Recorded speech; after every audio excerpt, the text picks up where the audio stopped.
So I'm at my parents' house. I was cleaning up one of the rooms in their basement. I'll do a little before and after picture. It's been just like a mess for a long time, many years. I've been in this house for like 25 years.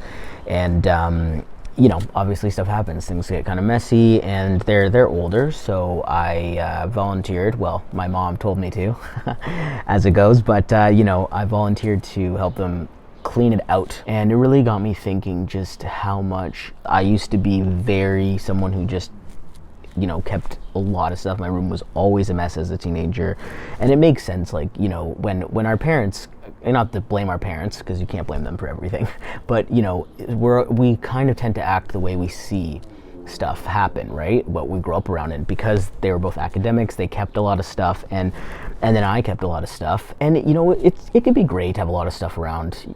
It can be comforting and nostalgic, but over the years I have found that getting rid of stuff is so energizing, and it's so important to our mental, our emotional.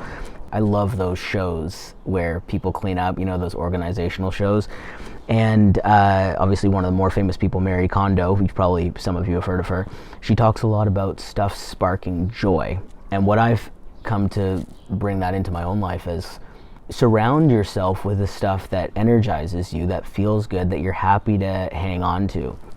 The rest, you can thank her for being in your life and let it go, because you don't just want to create more space, mental and emotional space, or more space for good things to come into your life, but you also want to train your brain to not conflate the need for things or having a lot of stuff as a place of safety, security, comfort, because it's a very slippery slope. When you live in a house, for 20, 30 years or more, or even just in general, it can really drag us down to make material things a pinnacle to what's making us feel like worthy or accomplished. And so as I've gone about my own life, it's been very rewarding to have less stuff around, to just get better. Like, I did that whole thing in less than 2 hours.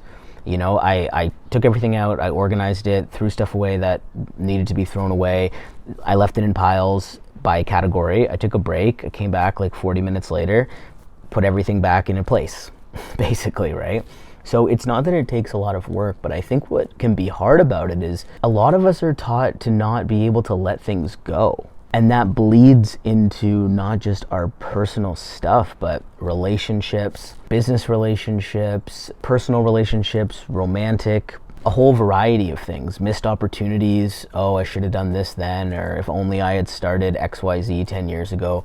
All of that is because it comes from that same place of being afraid to lose, or afraid to let go, or that part of ourselves that tells us that if we don't have X, Y, or Z thing, then who are we? What are we doing? We're not enough, right? In this practice, and actually my wife has pushed me a lot. When we first moved in together, she was like, you're gonna have to get rid of half your stuff. I was like, what? No, I'm not doing that. But then, even if it's a trope of married life that your wife tells you to get rid of stuff, at the end of the day, I'm happy I got rid of a lot of that stuff. I truly am. I didn't need it. There was too much. And at the end of the day, I'd rather live with the right amount of stuff in a place. And obviously there's still overflow. There's still like your storage locker or closets or whatever. I'm not minimalism to a nth degree.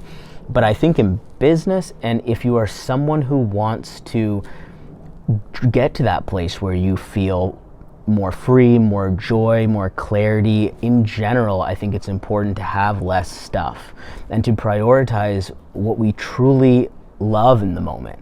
When words like minimalism get thrown around, people tend to think, oh, that means cheap stuff only. Whereas I think you can be a minimalist with a Porsche 911 if you value it, and if you love it, and if you see it as adding joy to your life. It empowers you, it excites you, it gets you doing more things and feeling more connected to other people and yourself. Then it's really important. And it's about making those choices. So when I ended up cleaning out the room, I thought it was actually going to be harder. I thought I was going to have harder time getting rid of some stuff because, it's my childhood home. There's some nostalgic things there. But I tried to separate the memories from the stuff.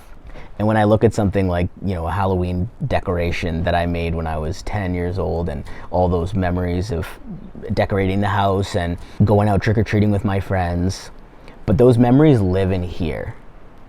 they're technically not in the stuff. The stuff is just a representation of the trigger, and sometimes we need to keep those things. But other times we have too much of it, way too much, in my personal opinion. So if you've watched this far in the video, I would say find one part of your home, you know, whether it's a drawer or a closet. Closet can be hard if you don't feel like starting with the closet. Something manageable. I wouldn't go all in unless you're really confident in your ability to make quick decisions and really pare down emotionally to what you truly need. Let's say in a messy closet or under your bed or whatever, but pick one place and just set a timer for 30 minutes to an hour and see how many things you can get rid of. I think it's a very powerful exercise and really important for general up-leveling and peace and creating space for ultimately more love. All right, see you in another one.